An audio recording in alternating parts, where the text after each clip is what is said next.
Hello friends. एक सबसे बड़ी समस्या जो मुझे लगती है और मुझे बड़ा दुख होता है इस बात पे कि सास को बहू के हवाले क्यों कर दिया जाता है। आज भी हम वीडियोस देखते हैं तो बहुत वीडियोस में यही आता है कि या तो बहू ने सास को खाना नहीं दिया या ख़राब खाना दिया या झगड़ा किया। कुछ किसी न किसी तरीके से बहू परेशान करती है सास को। तो एक सास जो पूरी ज़िंदगी मेहनत करती है, पूरी ज़िंदगी अपने बच्चों को पालने में घर में लगाती रहती है, तो वो बुढ़ापे में आकर के इतनी असहाय क्यों हो जाती है। उसको मतलब अपने घर में ही खाने पीने का या किसी को कुछ देने का अधिकार नहीं बचता है।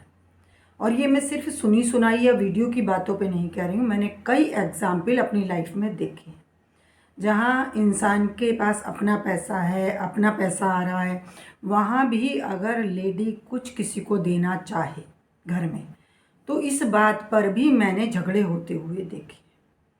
जहाँ वो बेटों से कुछ मांग नहीं रही है, बहू से कुछ मांग नहीं रही है, बल्कि उन्हें दे रही है, फिर भी अगर वो किसी और को कुछ देती है तो इन बातों पे झगड़े होते हैं। और एक ओल्ड एज होती है जब इंसान को थोड़ा दान करना या किसी को दुखी देख लिया तो उसे देना, ये सब उसका मन करता है। बेटियों को बुलाने पे, बेटियों को देने पे, उनके रहने पे, उनके खाने पीने पे मैंने खुद बहुत झगड़े होते हुए देखे हैं। इसके अलावा मैंने एक एग्ज़ाम्पल ये भी देखा है कि सास को बहुत साफ़ सुथरा रहने की आदत थी। अब बहू के आने के बाद उनका सारा घर ही अस्त व्यस्त हो जाता है, उनकी किचन ही अस्त व्यस्त हो जाती है और वो पूरा जीवन भर दुखी रहती है। तो ये हम क्या उन्हें रिवार्ड दे रहे हैं? मतलब पूरी ज़िंदगी जो एक औरत अपने हिसाब से घर चलाती है, मेहनत करती है, उसे कोई तनख्वाह नहीं मिलती, उसके पास कोई सेविंग नहीं होती है, कई लेडीज़ के नाम में तो कोई प्रॉपर्टी भी नहीं होती है। तो ऐसे में बहू के आने के बाद में उनकी कंडीशन बहुत पैथेटिक हो जाती है। शुरू में नहीं होगी तो आगे बढ़ते बढ़ते हो जाएगी। तो यहाँ और मैंने देखा है, एक सास थी, उनको कहते हुए मैंने सुना कि भाई हम तो बहुत चाहते हैं कि ये दो किचन है घर में, एक ऊपर एक नीचे, कि ये बहू अपना खाना अलग बना ले, ये लोग अलग रह लें, लेकिन बेटा मानता ही नहीं। अब पहली बात तो बेटा क्यों नहीं मानता, ये भी समाज से टीचिंग है। बेटे को लगता है कि ये मेरी फेलियर है, मैं अपने माँ बाप से अलग हो जाऊँ, ये मेरे लिए बहुत शर्मिंदगी की बात है। ये जो एक टीचिंग लड़कों के दिमाग में चली जाती है, इससे वो खुद भी और अपनी वाइफ को भी और अपनी माँ को भी बहुत कष्ट देते रहते हैं। तो ये कौन इन पे बातें करेगा, कौन इस गलत परंपराओं को सुधारने की कोशिश करेगा। देखिए, एक सास की एज होती है करीब 50-60 साल जब बहू आ जाती है, और मैंने देखा है लेडीज़ 80-80 साल तक भी एक्टिव रहती हैं, ज़्यादा नहीं करती हैं तो अपने लायक तो कर ही लेती हैं, और अपने हिसाब से काम करना, अपनी किचन को अपने हिसाब से रखना, यही उनकी दुनिया होती है। और तो कुछ उन्हें मिला नहीं पूरे जीवन भर, ना उनके नाम में प्रॉपर्टी होती है जनरली, और प्रॉपर्टी होती भी है तो वो उनका कोई अधिकार नहीं होता, वो मिलनी बेटों को ही होती है, और बेटे पहले से ये मान लेते हैं ये सब हमारा है। और दूसरा, पैसा उनके हाथ में, बहुत लोगों के हाथ में नहीं होता है, बहुत लेडीज़ के हाथ में पैसा नहीं होता है।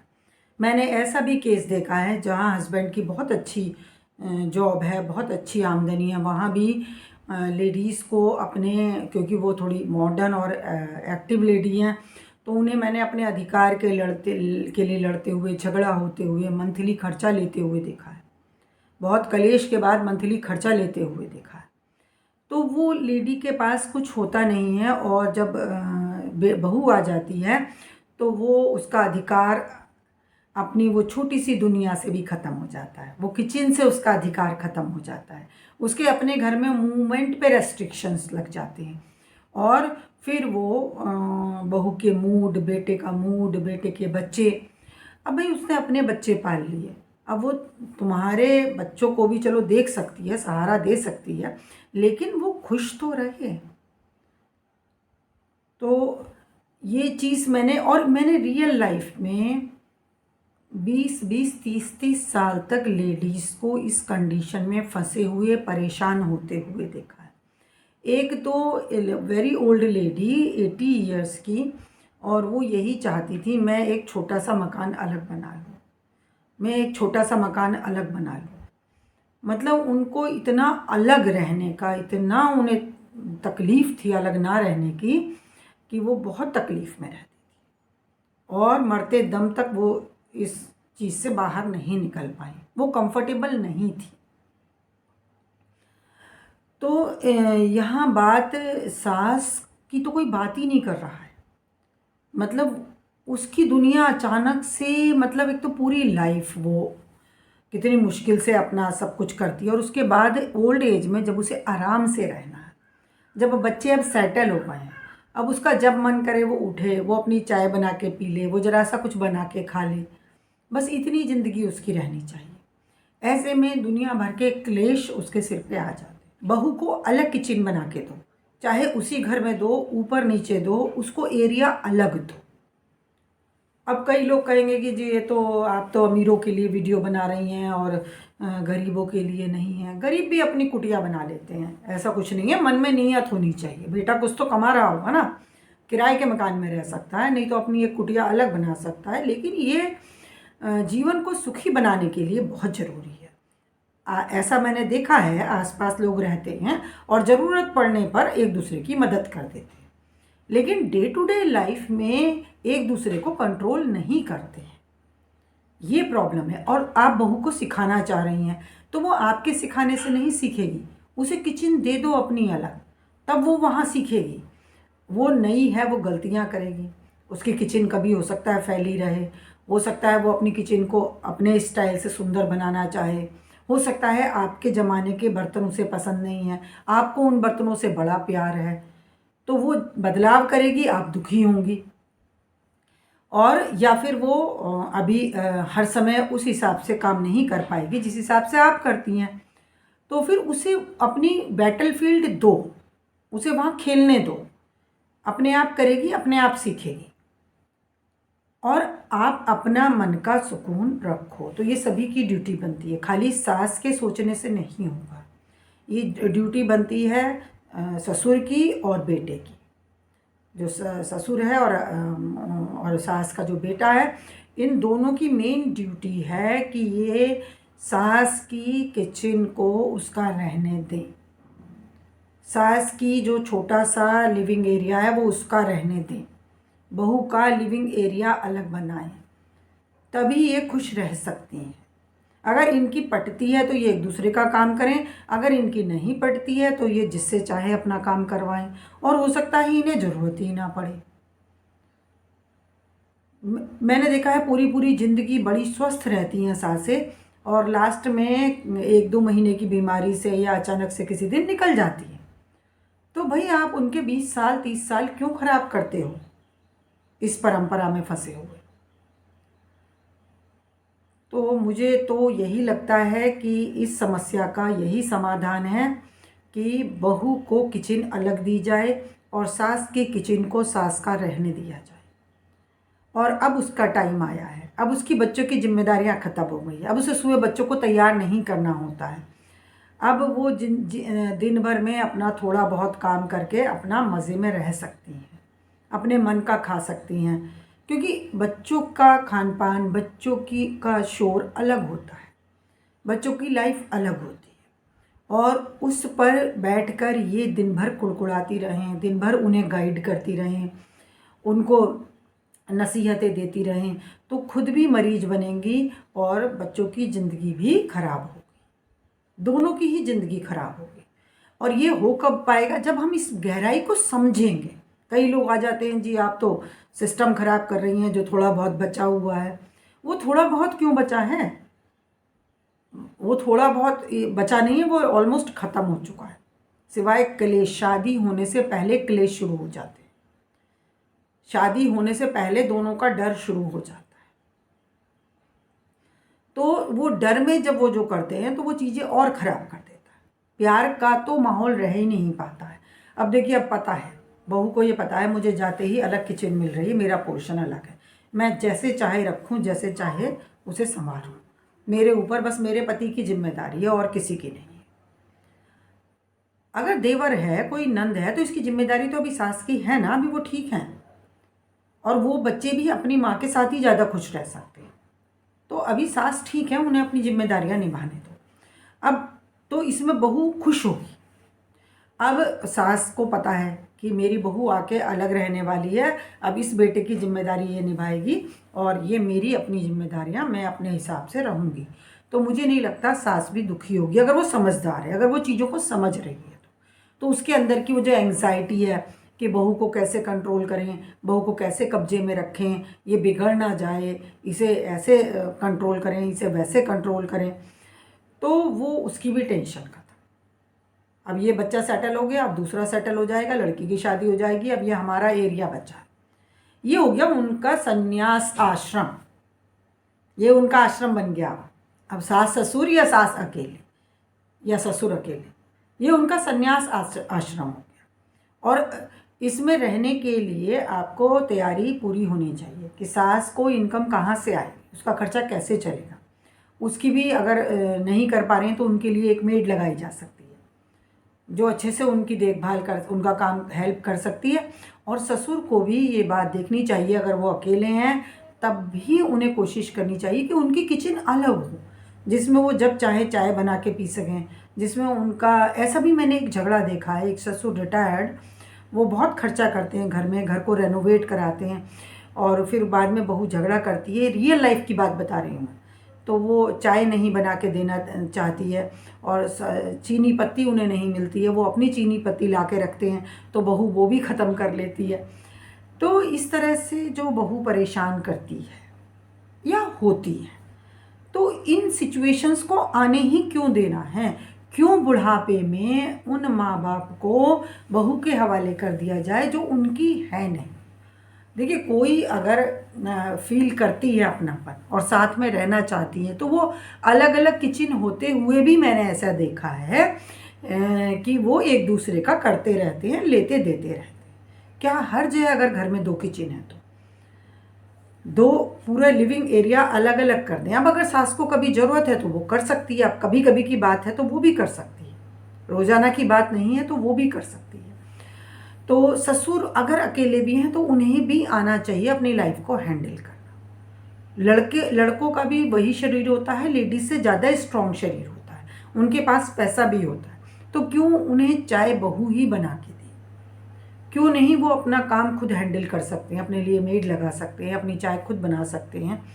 और देखा है मैंने, बहुत लोग खुद पूरा पूरा खाना बनाते हैं अभी भी, सबके होते हुए भी मैंने देखा है कि कई जेंट्स गाँवों में हम दूध लेने जाते हैं, वो सब्जी बनाते हैं, वो चूल्हा जलाते हैं, वो करते रहते हैं काम। तो ऐसा कुछ नहीं है कि वो नहीं कर सकते। ये जिन लोगों की प्रॉब्लम है उन्हीं की बात हो रही है। तो आज बात ये है, मैं देख रही हूँ कि एक सास की जो पैथेटिक लाइफ हो जाती है बहू के आने के बाद, वो ज़रूरी नहीं कि गलती बहू की है या सास की, बात ये कि वो दोनों अलग हैं। वो दोनों अच्छी होते हुए भी उनकी बहुत लड़ाइयाँ हो सकती हैं क्योंकि वो दोनों अलग हैं। और ये गलती है मर्दों की, क्योंकि उन्हें ऐसा लगता है कि साथ में रहेंगे तो खर्चा कम होगा। ये जो माइंड सेट है, फिर बड़ी बड़ी प्रॉपर्टी बना के बेटों के लिए छोड़ जाएंगे, जीवन भर दुख उठाएंगे, जीवन भर दुख देंगे, दुख लेंगे और फिर आगे आने वाले जन्मों तक उसका बदले का दुख उठाने को तैयार हो जाएंगे। देखिए, जो दुख आप अपनी वाइफ के लिए क्रिएट कर रहे हैं, मान लीजिए एक सास को उसकी किचन का अधिकार ही बहू को दे दिया जाए, तो उसके लिए जो आपने ये प्रॉब्लम्स पैदा की हैं, ये जो दुख पैदा किए हैं, या फिर वो सास खुद भी अपने लिए ये दुख पैदा कर रही है, तो इसका दुख फिर आपको आने वाले टाइम में फिर और उठाना पड़ेगा। अभी तो आप जाएंगे उठा करके जीवन भर, फिर आने वाले जन्मों तक इन कर्मों का फल भोगते रहेंगे कि आपने किसी को दुख में रखा और दुख में रहे। खुद को कष्ट देने का, खुद के साथ अन्याय करने का भी हमें दंड मिलता है। दंड नहीं होता है, वो हमारे एक्शन का रिएक्शन आता है। जिस तरह से दूसरे को दुख देने का, दूसरे के साथ अन्याय करने का हमें रिज़ल्ट आता है, जो हमने किया उसकी हमें सैलरी मिल गई, जो हमने किया उसी का हमें फल मिल गया, जिसमें बुरे फल को हम दंड मान लेते हैं और भले फल को हम रिवार्ड या अपना पारितोषिक मान लेते हैं। तो यहाँ जीवन में जो गलतियां हम कर रहे हैं उन्हें सुधारना पड़ेगा। मरने से पहले मत मरो, जब मौत आएगी तब मरना। तो सबसे बड़ी समस्या है सास की किचन बहू को दे दी जाती है, ये प्लीज़ ना करें, नहीं तो इसका दंड फिर आने वाले टाइम में सभी भोगते रहेंगे और भोग रहे हैं। देखिए ये जो सिस्टम बना था ये धीरे धीरे करके भोगते कहाँ हैं, फिर वहीं आकर के भोगते हैं। आपने मुझे सास बन के परेशान किया था या आपने मुझे बहू बन के परेशान किया था, तो अब अगले जन्म में हो सकता है मैं आपको सास बन के परेशान करूं या आपकी बहू बन के परेशान करूं। और ये इतना टॉक्सिक होता जा रहा है, इतना टॉक्सिक होता जा रहा है कि अब लोग एक दूसरे को मारने पीटने पर उतारू हो गए हैं, मर्डर करने पर उतारू हो गए हैं। तो ये क्या हो रहा है, ये चीज़ें धीरे धीरे चीज़ें खराब होती जा रही हैं। तो अगर घर की खुशियों को बनाए रखने के लिए हमें थोड़ा खर्च करना पड़े और थोड़ा सा सिस्टम को चेंज करना पड़े तो करना चाहिए। नई चीज़ों को जब तक हम सोचेंगे नहीं, जब तक हम उन्हें सुधारने की कोशिश नहीं करेंगे, तब तक हम ऐसे ही दुखों में फंसे रहेंगे, टॉक्सिक होते रहेंगे, लड़ते रहेंगे, मारते रहेंगे। तो प्लीज़ इस बात पर ध्यान दें और हर लेडी को इतना सक्षम बनाएं कि वो अपनी ओल्ड एज में अपने हिसाब से जी सके। और जेंट्स भी, और लेडीज़ ही नहीं, हर वृद्धाश्रम क्यों जा रहे हैं? क्योंकि घर में उनके लिए जगह नहीं बची। कहाँ गई उनकी जगह, कहाँ गई उनका कमरा, उनकी किचन? उस पर सब पे कब्जा हो गया और उनको वृद्धाश्रम पहुंचा दिया। कब? जब वो हेल्पलेस हो गई, जब उनके नाम में प्रॉपर्टी नहीं है, जब उनके पास पैसा नहीं है, और जब हस्बैंड की डेथ हो गई है या वाइफ की डेथ हो गई है, तो उनको इतना परेशान किया जाता है वो खुद ही जाके वृद्धाश्रम रहने लगते हैं। तो आप प्लीज़ अपने घर, अपनी किचन को किसी के हवाले ना करें, चाहे बहू बेटा किराए के मकान में रहें या आप उन्हें अलग पोर्शन बना के दें। यहाँ तक मैंने देखा है कि वाइफ की तो डेथ हो गई थी और ससुर थे और उनकी बेटी थी। ये रियल लाइफ अभी 2-3 साल पहले का ही केस है। तो काफ़ी पैसा था, उन्होंने बेटे को पूरा पोर्शन अलग बना के दे दिया, बहुत अच्छा पोर्शन दे दिया, काम करवा दिया, उसको पैसा भी दे दिया। और वो लड़की चूँकि अडॉप्टेड थी तो उसे भी वो दे रहे थे, और वो लड़की पढ़ने में बहुत अच्छी थी, वो शायद कुछ अच्छा एग्ज़ाम उसने पास किया था, जेई वगैरह का। तो लड़का इतना, बहू को तो छोड़ दीजिए, दोनों ही इतना गुस्से में थे। मतलब वो ससुर के साथ रह नहीं रही हैं, बेटा माँ बाप के साथ नहीं रह रहा है, माँ मर चुकी हैं, और वो बेटी और बाप कैसे हैंडल कर रहे हैं अपनी लाइफ को। खैर वो भी अच्छे से रहते थे, काफ़ी उनके पास पैसा भी था और बेटे को भी खूब दिया था, उसके पास भी कोई कमी नहीं थी। फिर भी उसने रात में अपने पापा का और बहन का मर्डर कर दिया घर के अंदर, और फिर वो तभी की तभी वो केस खुल भी गया। मतलब उसने ये भी नहीं सोचा कि मेरी अपनी लाइफ क्या होगी। फिर उस मर्डर में दोनों बहू बेटे दोनों इन्वॉल्व थे, तो उन दोनों को जेल हो गई। बच्चा नाना नानी के पास चला गया, उनका एक बच्चा था, घर को ताला लग गया, दुकानों को ताला लग गया। आप देखिए कि ये जो साथ में ज़बरदस्ती रहने वाला सिस्टम है, ये हमें कहाँ से कहाँ पहुँचा रहा है। और वहाँ तो वो भी नहीं था, वहाँ तो उन्होंने बेटे को अलग दे रखा था सब कुछ, फिर भी। तो ये वो बेटा था, देखिए मैं आपको बताती हूँ, अधिकतर बहुओं पे बहुत वीडियो बनती है। ये वो बेटा था जिसको उन्होंने अकेले बेटे को बचपन से पाला, और देखो ज़्यादातर बेटे को ही देते हैं। बेटियों को इतना नहीं देते। तो ये वो बेटा था जिसे उन्होंने सब कुछ दिया, सब कुछ पाला, जिसे कहते हैं ये हमारा करेगा, और बहुओं को दोष दिया जाता है। उस बेटे ने खुद मर्डर किया, किसी एक हेल्प किसी को बुलाया, उसकी मदद से दोनों का मर्डर किया, और उसके बाद खैर वो पकड़ा तो गया, और सारा घर का उसने विनाश कर लिया। अब एक बात और आती है कि ऐसा क्यों हुआ होगा। तो ये ज़रूरी नहीं है कि ये इसी जन्म का लेखा जोखा था, ये भी हो सकता है किन्हीं पूर्व जन्म के कर्मों की वजह से बेटे ने ऐसा किया, और अब आगे जो वो लाइफ लीड करेगा ये उसके ही कर्मों का फल है। खैर पिता के भी अपने कर्म रहे होंगे। तो चीज़ें इतनी ख़राब हो जाएं उससे पहले इसको स्मार्टली हैंडल करना ज़रूरी है। लड़कों को बचपन से ये बताना ज़रूरी है कि भाई सब कुछ तुम्हारा नहीं है। ये बता दिया जाता है कि बस सब कुछ तुम्हारा ही है, मेरे बेटे का ही है। नहीं भाई, तुम जो कमाओगे वो तुम्हारा है, हमने कमाया वो जीते जी हमारा है, और जो बहनें हैं उनका भी हिस्सा है। क्योंकि मैंने देखा है माँ बाप बहुत हेल्पलेस हो जाते हैं जब बेटियां परेशान होती हैं, तो वो कुछ कर नहीं पाते हैं, चाह के भी नहीं कर पाते हैं। अभी तक भी मैं ऐसे केसेस देख रही हूँ, क्योंकि बेटे राजी नहीं होते। तो इन्हें शुरू से समझाने के, बुरे नहीं है बेटे। और देखिए मर्डर करके भी क्या हुआ, उसने अपनी ज़िंदगी भी ख़राब कर ली, कितने अफसोस की बात है। इकलौते बेटे ने अपनी ज़िंदगी जेलों के पीछे काटना है उसको।